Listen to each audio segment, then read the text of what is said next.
श्री कृष्ण कहते हैं, मैं तुम्हारे हर छोटे बड़े कर्म में साथ दूंगा।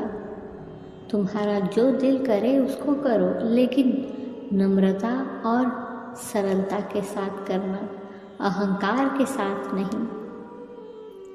कड़े संघर्ष के बाद प्राप्त होने वाला सुख, जिसने आपके दुखों का अंत किया है, ऐसे संघर्ष का पहला कदम आपको कड़वे जहर के समान लगता है और अंत में आपको अमृत की प्राप्ति होती है।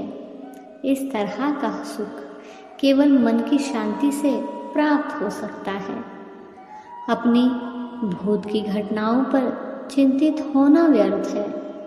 तुम ना तो अपने भूत को बदल सकते हो और ना अपने भविष्य की कल्पना कर सकते हो। तुम केवल चिंतित हो सकते हो जो पूरी तरह से अर्थहीन है। तुम हमेशा के लिए यहाँ रहने वाले नहीं हो। तुम्हारा जीवन बहुत सीमित है। जो मनुष्य यहाँ आता है वह अपनी क्षमता को तलाशने के लिए आगे बढ़ता है। ये गलत नहीं है अगर तुम निस्वार्थ भाव से अपनी गति करते रहो। हम वास्तव में कभी दुनिया का सामना करते ही नहीं हैं। यहाँ रहकर हम जो भी अनुभव करते हैं वे हमारी इंद्रियां हैं। मन बड़ा चंचल है, इसलिए अपने मन को स्थिर रखो, उसको कभी व्यथित मत होने दो। इंद्रियों का काम ही है भटकना। जब कोई मनुष्य अपना मन उनके पीछे छोड़ देता है तो समझ लीजिए कि उसने छेद वाली नाव में सवारी शुरू कर दी है, जिसका डूबना तय है।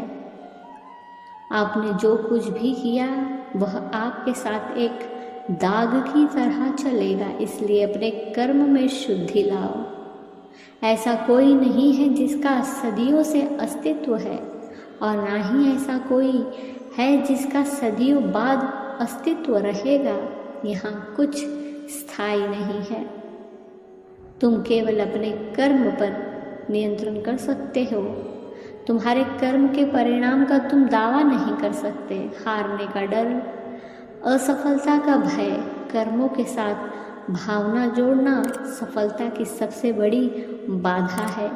ये विचार मन को अस्थिर कर आपकी क्षमता को लूटता है।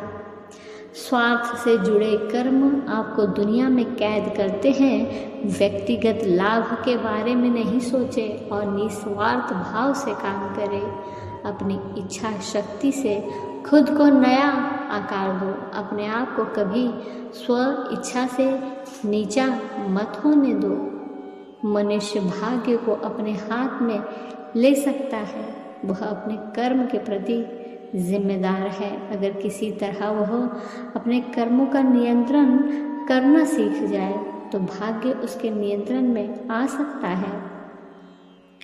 कर्म का नियम कहता है कि प्रत्येक घटना का एक कारण और प्रभाव होता है। समान रूप से किए गए कार्य के परिणाम अलग अलग हो सकते हैं। यह केवल इस बात पर निर्भर करता है कि वह कर्म करता किस प्रकार है। जब मन दौड़ता रहता है और इंद्रियां भटकती रहती है तो ज्ञान हवा की तरह दूर भाग जाता है और एक जहाज की तरह उड़ जाता है।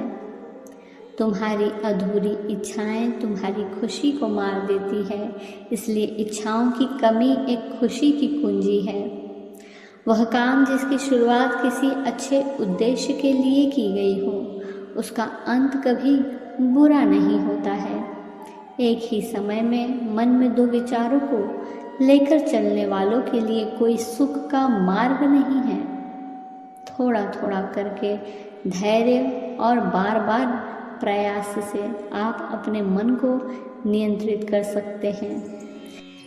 श्री कृष्ण कहते हैं, कुछ लोग अपने विवेक से मुझे अपना बनाते हैं, कुछ लोग ज्ञान से, कुछ लोग कर्म से, कुछ योग से। तुम मुझे किस रूप में प्राप्त करना चाहते हो ये पूरी तरह तुम्हारे ऊपर है। तुम मुझे जिस रूप में बुलाओगे मैं उस रूप में हाजिर हो जाऊंगा।